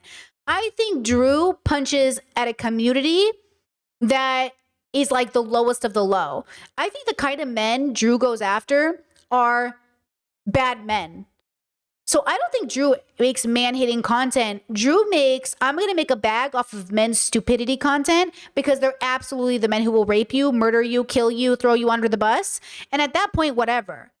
Okay? Example. Hey, I was just in the middle of explaining This is a recent video. This is 19 hours ago. this to my man. And instead of doing that, I decided to make a TikTok and then he can listen at the same time. I just watched that video. I've been getting tagged in it a lot too. The video of the white dude talking about how American women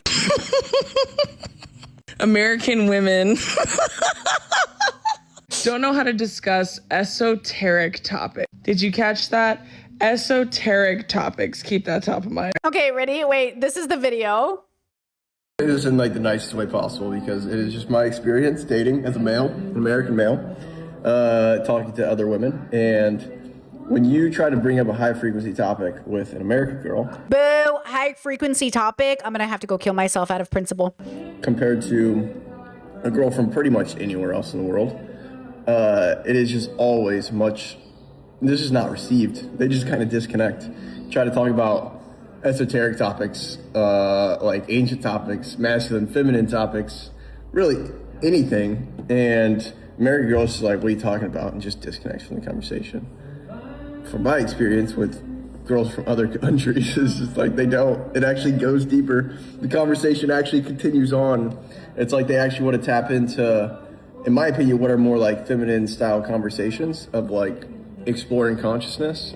And Oh my God. Okay, so this is Drew's video. He does not elaborate which kind or what. Instead of wanting to discuss that, they want to talk about the Industrial Revolution. And he's like, yeah, so just like keep that in mind. Keep what in mind? Like, hey, I actually have a few questions. First of all, Second of all, what? You brought up the topic of esoteric topics and then didn't list an esoteric topic? You guys want to know an example of an esoteric topic? Hypnosis. What do you think that motherfucker knows about hypnosis? And I just don't get that ever. Like my sister is like, you know, you could just try to find an American girl that likes to travel, do these things. And I'm like, yeah, but you just don't understand. They don't actually want to tap into these higher echelon conversations. They just want to disconnect and just talk about like random patriarchal bullshit that just doesn't matter and is so irrelevant. Certainly not what I want my wife to be focused on talking about. So I definitely don't want my wife to be focused on. This is why, like, okay, hold on. This is literally why, like, they look me in my American eyes and tell me, you need to respect men. No. Actually, I don't. Actually, in fact, I shan't. I won't. They get on the internet and say shit like this to their phone and post it to TikTok.com. That dude is literally re-watching that video and going, nobody is operating at the levels that I'm operating at. He's literally just saying words. You can't just say words. You can't just fucking say. Okay, so like some people think Drew makes man-hating content. Is that man-hating? Or is that, you know what I'm saying? Is that man-hating? I don't think so. You know, is Drew perfect? No. Does she have problems? Sure, everybody does. But like, is it man-hating? Is it man-hating? Now, there was another girly, okay, Skyfish Returns, who made a couple of videos on Drew, and I don't really know what her beef is with Drew. I think she feels like Drew kind of has a capitalistic way of existing in the world, which, to be fair, a lot of streamers still do. You guys know, right? It's very normal to be a capitalist in America.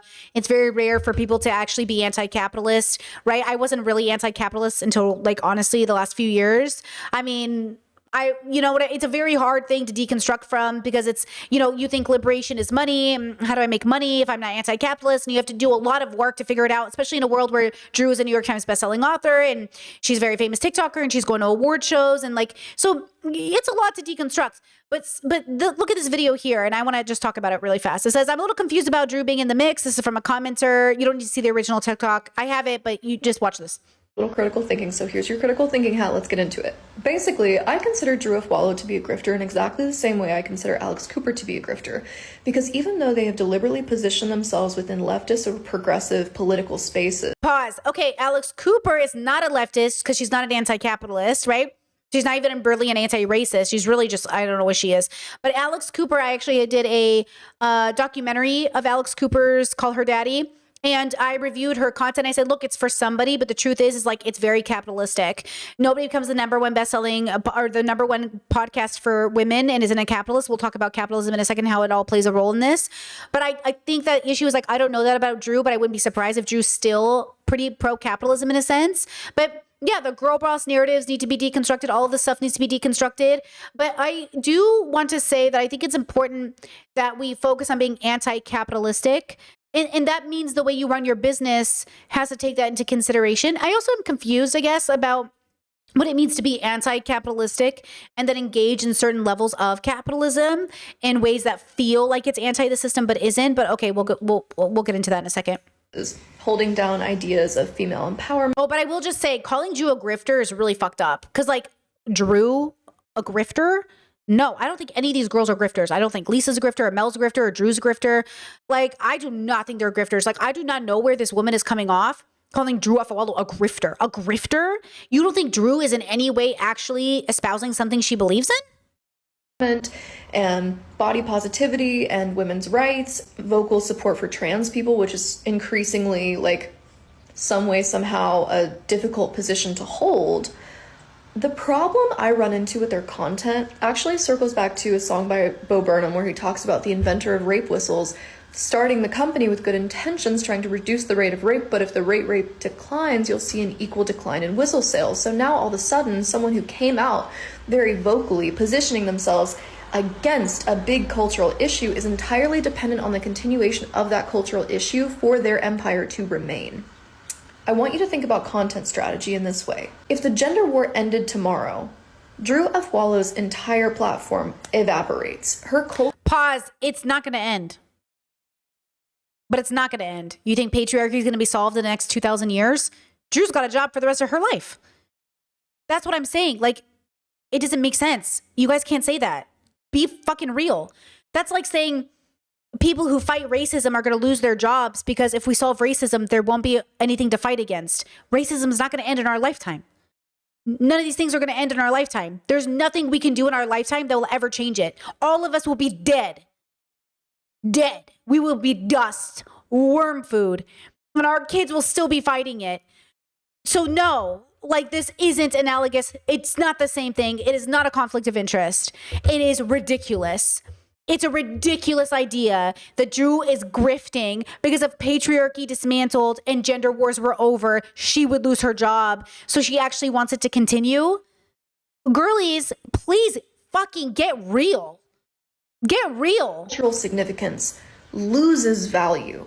The same thing could be said for a lot of advocates who claim to be advocates but are really dependent on people's outrage and upset and injustice continuing for their voice to be important because they are not really positioning themselves in forward movement. They're not really holding down activism.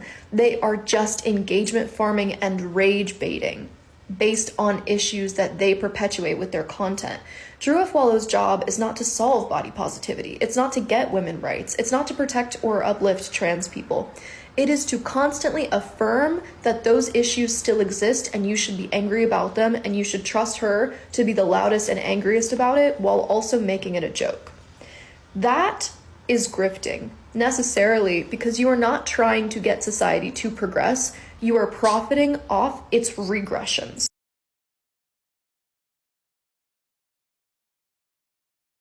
She really thought she ate with that. No, girly. No, Habibi, no. Like, I don't even know where this is coming from. Like, so, okay, let's look at Sky's page. Because what? Okay, whatever, who cares? I'll do it again. It's not hacked at 172. Who fucking cares how many subscribers? See this obsession with a hack that, who cares how many followers you had, girl? I'm trying to figure out, like, what is her vibe? What is the thing? Okay, let's watch her talk about MJ Gray. That will tell us. I'm going to be a little bit mean for a second. Let's talk about grifters and how the algorithm preferentially selects for people who piss everyone off constantly. This is not an accident. This is not like a polarized extreme end of social media. It is the logical conclusion of our algorithms. So when someone like MJ Gray, who's built her entire platform on hating men, not believing in the institution of marriage, and firmly espousing that women are being taken advantage of in every single partnership, when she then goes and gets engaged to a rich guy, you cannot act surprised. She is a grifter by virtue of being good at her job. When people become dependent on the numbers of engagement they can farm from their audience for the security of their paycheck, you can trust them to be untrustworthy. Also, whenever you're following creators, whenever you're taking advice from people, I want you to look hard into their eyes. If someone is completely dead in the eyes, trust that.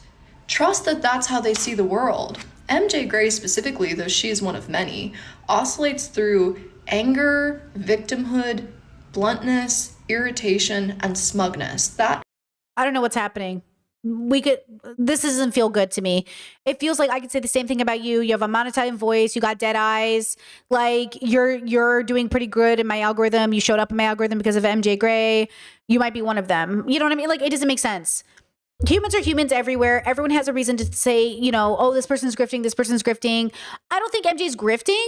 I think women, because they're retaliating against patriarchy, which by the way will never end in our lifetime, they cope and make their cope their lifestyle. And then, you know, and who knows, guys, this guy could be playing 4D chess, super abuser, serial killer status. MJ Gray could die in the next 6 months. We don't know what's happening because we're not in her life. We're strangers on the internet. We can only hope that it's a healthy relationship. And this is why I say, when I come to work, my relationship is not my job. You have no say in my love. You have no say in my life. You have no say in my friendships. I might talk about my life to give you real examples, but to be clear, my audience has zero say in what I do in my private life because you're not in my private life. The problem is when you make your private life the internet's business, then the internet feels emboldened or entitled to tell you who you should date, which is like... So again, if you don't want to follow a creator because they're dating a Trumper, I get it, girl. You don't owe them anything either. But they certainly don't owe you either, right? So depending on how you build the platform, I would say MJ did a bad job at conditioning her audience or getting them ready to understand her on a deeper level. But that also happens with the virality of the job, right? And then here's the thing that goes into this. I have people who say, Brittany, I know your work really well, but they don't even watch a stream once a week, girl. How are you going to know my content really well if you don't watch me at least a couple times a week, right? Like, how would I know? And again, I don't know people really well. Like, I don't know Mel's content really well, but what I've seen from her content, I haven't enjoyed. I don't like, and I get the impression that she's like negative, right? But I don't know it very well, right? Which is the difference. I don't know Sky's content very well, but from the content I've seen today with you, I'm not a fan. And I'm allowed to hold that opinion, and I'm allowed to tell you why I'm getting it. I don't understand how she proved Drew was a grifter. I don't know why you would say that about Drew. I also don't watch Drew. Like, I don't follow people on TikTok. I just see the TikToks. So I don't follow Drew like that, but everything I've seen from Drew, I understand it. Okay, whatever. She's just laughing really loud and saying that's a stupid take, and everyone's just like, grifter. How is that grifting? You know what I'm saying? Like, how is that grifting? Okay, so when people come on the internet and they make content and they're trying to tell us who they are, you know, we as audience members are only obligated to stay as long as we want to. We can swipe at any moment. But let me tell you this, what we're really getting down to is how do we know somebody is ethically consistent? And this is hard. I'm going to give Trisha Paytas as an example as we move into the last segment of this segment, which is capitalism, which I think plays a huge role, which is sort of what maybe this like Skyfish girl was saying. But the issue with Sky is that she's calling people grifters in a way I would never feel comfortable personally. When I call a person a grifter, I try to like really have that mean something in my bubble, but I'm not sure how she's using it in hers. So I'm going to move away from that content. Trisha Paytas. I think Trisha, and I've made a lot of content on Trisha, I think she's somebody who really doesn't know her own values, right? She barely understands Moses. Like when they talk, I see a lot of compatibility in them. But I see also a lot of like not understanding each other. Like there's a misunderstanding and there's a comfortability in the way that they make content. So here's a video that's been going viral lately, or like a content that's been on my page lately about Trisha and putting her kids online. This is a back and forth between past Trisha and present Trisha. I have a weird thing with the filming. Like I think about that honestly. Like I would film for our personally. I don't know. I feel weird to like put kids out on the internet every single day. I don't know. It feels I don't know if I would do that. Are you ready for an adventure today? Yeah. The kids are blurred for their safety. See it? Yeah. She has a kids channel, has 1 million views, a family channel. Being forced to work that closely with your wife, first of all, is hard. But when you include your kids and you have to doing it on a daily basis, is just toxic. It's so awful. There's just, even if you're the best people in the world, there's just no way to do that.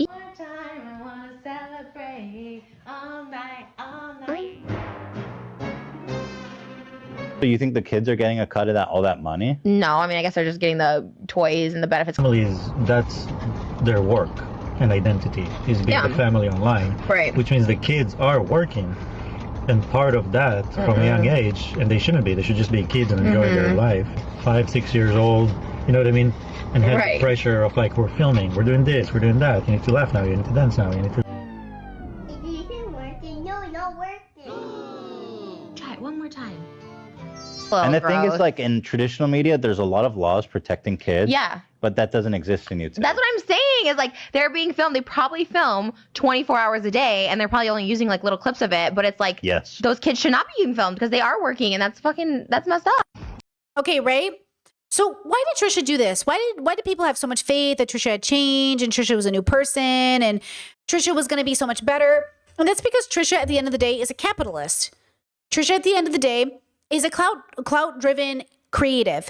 Trisha at the end of the day will throw every marginalized community under the bus to become famous. Blackface, saying the N-word, throwing gay people under the bus, crying on her kitchen floor, like whatever she needs to do, chicken nugget of it all. And I do respect Trisha's pronouns, they, them, she, her, his, him. And I do respect that Trisha's on a gender deconstruction journey. And I do think Trisha is trans. And also with all of that said, I also do think that Trisha is a person who doesn't have a lot of values that tell her she can't do certain things, even though, because she's willing to make money off anything. It's the fact that she made her millions off OnlyFans and then now took it down and says like, I don't want my daughter to see that. And I'm like, girl, like you're throwing sex workers under the bus. And so basically what she does is they make content, they get famous off the content, then they take it down or pretend it didn't happen or keep it up but say, oh, I disavow. Except the content's still up. You still made money from it. It is the reason you got popular because everyone was like, oh my God, look at this crazy girl doing crazy things.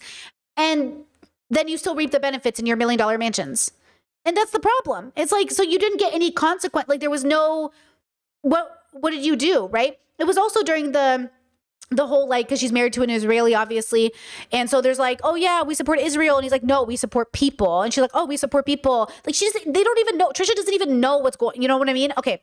This plays into the capitalism of it all, which plays into this idea of girl bossing and beating patriarchy. And this is why I say, look, there's a lot of ways to combat patriarchy and everyone's on a journey. Know which lane you're in.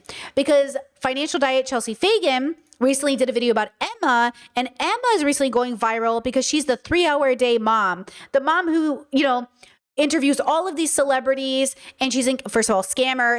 Jay Shetty's a scammer. She's engaging with billionaires. Okay. That's MJ. She's engaging with all of these famous people. She's pushing capitalism. She's talking about girl bossing. She says, I'm a 3-hour-a-day mom. You know, I'm the mom who like focuses on like big memories. Chelsea Fagan makes this. Wait, has it been on me this whole time or did you guys see what I was doing? No. Wait, has it been on me this whole time? Fuck. Or did you guys see what I was pointing at? Did you guys see the imagery? Wait, did I mess up my... Okay, you saw. Okay, so then Chelsea did this, okay? Chelsea did this interview. or not interview. Sorry, Chelsea did this review. Oh my God, I messed up. I got nervous right there. Okay. So Chelsea did this observation of Emma. Listen to it. Especially with this book out, could not be a better time for this conversation. So for context, there is an executive named Emma Greed. I actually said greedy in the video that I posted. Some people pointed out that it's greed. I apologize. I heard it pronounced greedy on some interviews with her that I was watching. So that's what I said. Apologies if I mispronounced it. She's talking about TikTok. But she is a very big deal in the business world. She is an executive or founder at multiple Kardashian brands. A lot of her press refers to her as the Kardashian Whisperer, Skims, Good American, etc. Ruthless capitalists.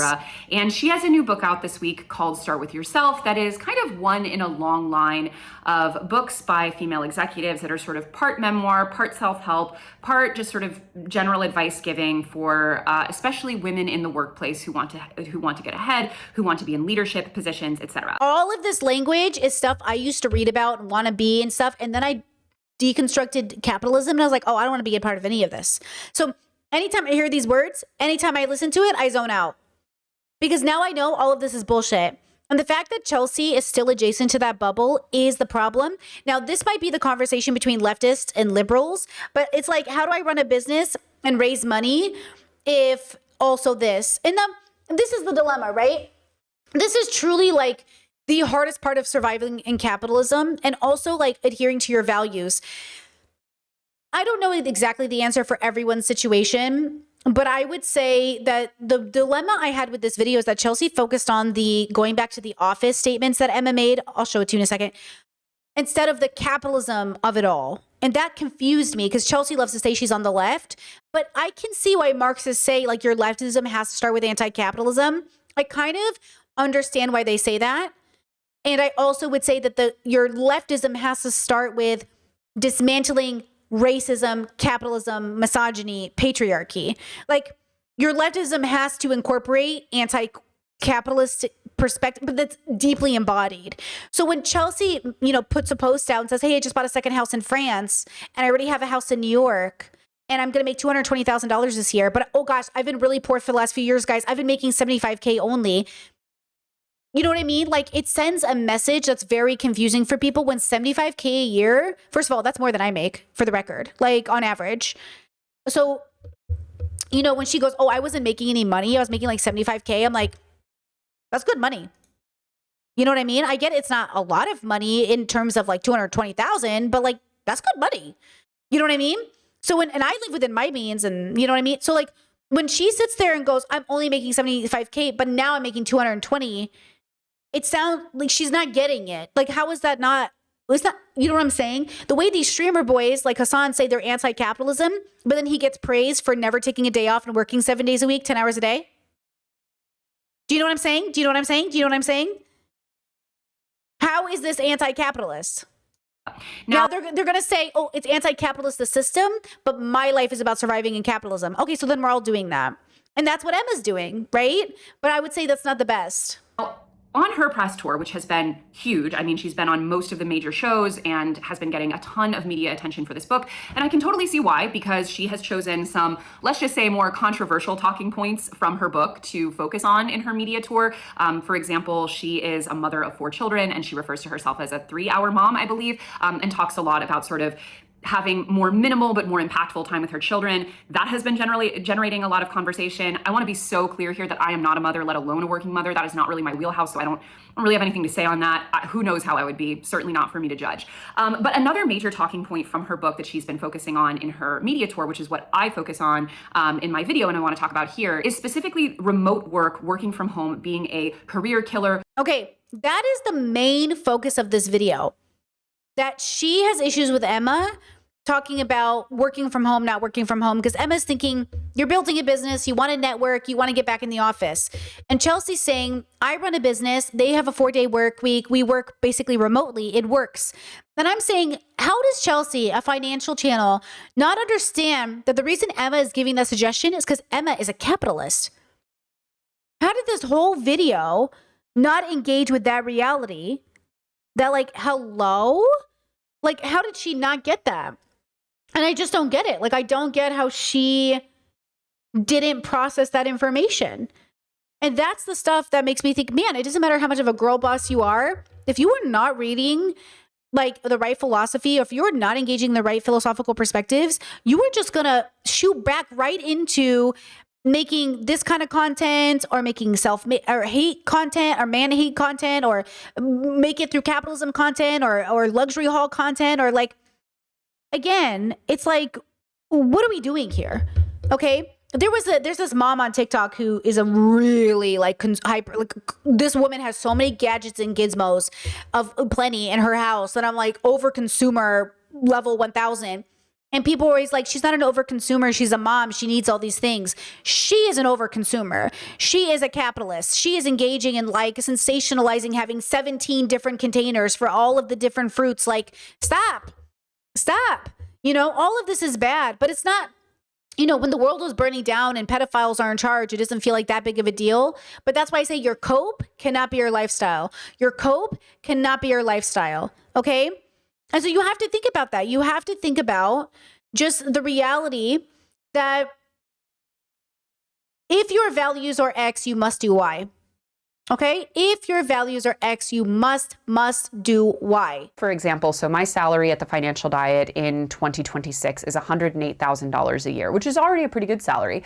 But through my books, which I do separately as my own LLC, and a few other freelance projects that I do through that LLC as well, I also earn another about, let's say, $100,000 to $125,000 a year. So my total income is about $220,000, or will be about $220,000 this year if all goes according to plan. And of that, a lot of that is actually pretty passive. So for example, my books, some of them I'm more paid on an advanced structure, but for the ones I publish myself, I'm entirely royalty paid on those. So once the book's out there in the world and it continues to sell, or it gets licensed for different things, different publications, or other media, those checks just kind of passively come from the same work that I originally did now, a year or several years back. So I will say that currently, as of today, leaving like investments aside, leaving home equity and things like that aside, even just of my actual work, already probably about 30%, maybe a little less, maybe 25% of my income is from what are technically passive streams of income, because the work is already done and now it's just kind of collecting the checks. I'm not opposed to Chelsea making money. That's not the point of why I'm showing you this. I don't care that she makes $220,000 a year. That's fucking good. What I don't love is, and this is my frustration, I think, with everything that I see when people especially like are saying things like, I wasn't even making that much before, because she also is a 2 incomes, no kid, is like this idea of the center still being on the money. Like, look, I think about money all the time. I'm focused on building my career. I appreciate the 100,000 subs. Like, I would love more money to know that I'm going to retire as an artist. Like, that would be fucking great. And also, I don't own a home, let alone 2. I don't have 2 incomes, let alone 2. You know what I'm saying? So I think there's just something that is interesting when people say like, oh, I'm struggling, I'm not making it. And I find this in other financial shows so funny. And I don't think they're wrong. I think they are struggling. If you're making $300,000 a year and you have credit card debt, you are struggling, right? You're just not struggling with money income, right? So when I watch these financial shows like Ramith, and people will be like, yeah, I have a house, I have kids, we make $400,000 a year and we have credit card debt. And he's like, hi, are you okay? And they're like, I feel like we live paycheck to paycheck. He's like, you do not live paycheck to paycheck. There is like, you don't have a money problem. You have another thing problem. And so when I look at these women and I look at them combating patriarchy and I look at them dating and giving marriage advice and all this stuff, like, you don't always have the problem you think you have. Sometimes the problem isn't your income or your boyfriend or your life or your job. Sometimes the problem is you. And sometimes and always the problem is us, right?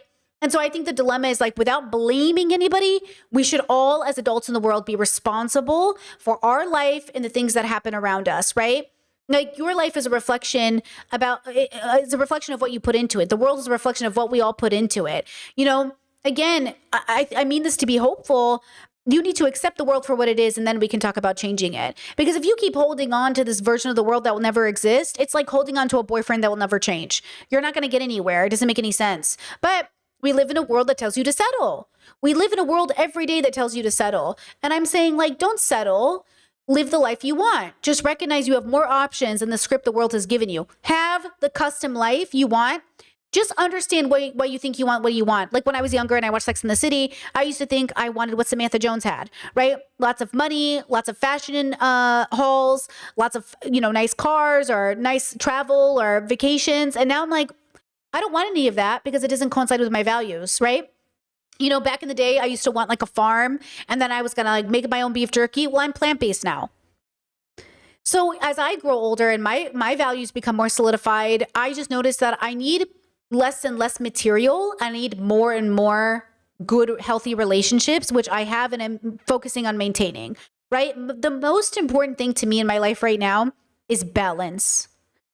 Balancing my relationship with the people I love, balancing my relationship with work, balancing my relationship with my partner, balancing my relationship with everything. Because of course I'm still a person who lives in the world and comparisons will naturally come, oh, look at Chelsea, her channel's so big, or look at this person, they're doing so well, or oh, look at this.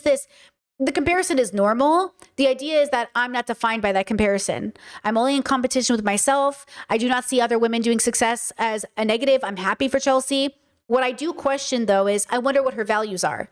I wonder what her values are that in one of the worst economic crises that we are facing, she wrote a book about like hosting at any budget and then basically displayed a budget outside of most people's income. Right? Like, what are you going through? What bubble are you in? Do you not realize you are in? Where you like announced you just bought a second house when people can't afford one? Like, honestly, if I was Chelsea, I would have felt like this was tone deaf and very hurtful. Like, not that I'm saying she shouldn't buy a second house, but I'm saying that like announcing you bought a second house when people can't even afford one feels less inspirational and aspirational and more tone deaf. But her audience generally was was into it. But why wouldn't they? They're watching a financial girly. So some of them are capitalists. Of course they're excited she bought a second house. They're capitalists, right? I'm not saying everybody who watches her, but if you're watching a finance channel, you're probably more or less excited that someone bought another purchase. Versus if she was a friend in my life, I'd be like, oh, cool, girl. We all have a vacation home in France, right? Like, oh, cool. Because I think about family. Like if we had a house here, I think about, oh, my nieces and nephews can have a place to come visit their auntie here. That's what I think about. I don't, you know what I'm saying? So when we have this conversation, right? When we have this conversation, I just want everyone to think about where you are. What is your goal? And are you joyful? Because if Lisa's right and her content is just a stepping stone for people just discovering or deconstructing patriarchy or realizing they're trapped, does the audience know that? And does she remind them of it every day? Because right now she's lecturing the part of the audience that wants Lisa to make content for where they are. And she's saying, hey, we still have to make content for those people. But do the people who are there know they're there? Because I think the issue is those people thinking this is the end of the road. Now, remember one last thing. Do you remember that clip of Myron being told off by a fan that like his content ruined his life and that it actually wasn't helpful, right? Where did that man go to though? He didn't go to feminism or deconstructing patriarchy. He went into religion. So what good was that? Okay, well, my internet went out while I was monologuing on stream. The reason I asked that is I've watched almost every single podcast you ever did for about 1.5 years. So much so that I bought into a lot of the things that you said. For about 2 years, it led me astray and significantly damaged my personal life, including relationships. How did it lead you astray?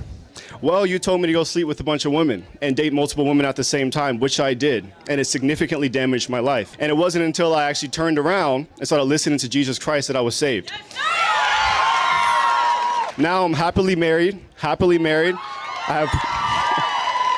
have one child now with another one on the way, and I've never felt happier. Congratulations, that's good. That's really good. Thank you. And I know you're not against that, but my concern is what you're saying to men leads them astray, because I'm a walking example of it. And I think you're significantly damaging people, and especially you're leading people away from morality. Women are not sex objects. Women are created in the image of God, and they are valuable. And they should be treated as such. Why should God give you one of his children if you don't even know how to treat him? So I think all I'm trying to say is that if you do not watch where you are on your growing journey, you will think you have arrived when you have so much more to learn, as we all do. So, you know, keep learning, keep exploring, and don't sweat the small stuff, like your stream ending mid-monologue.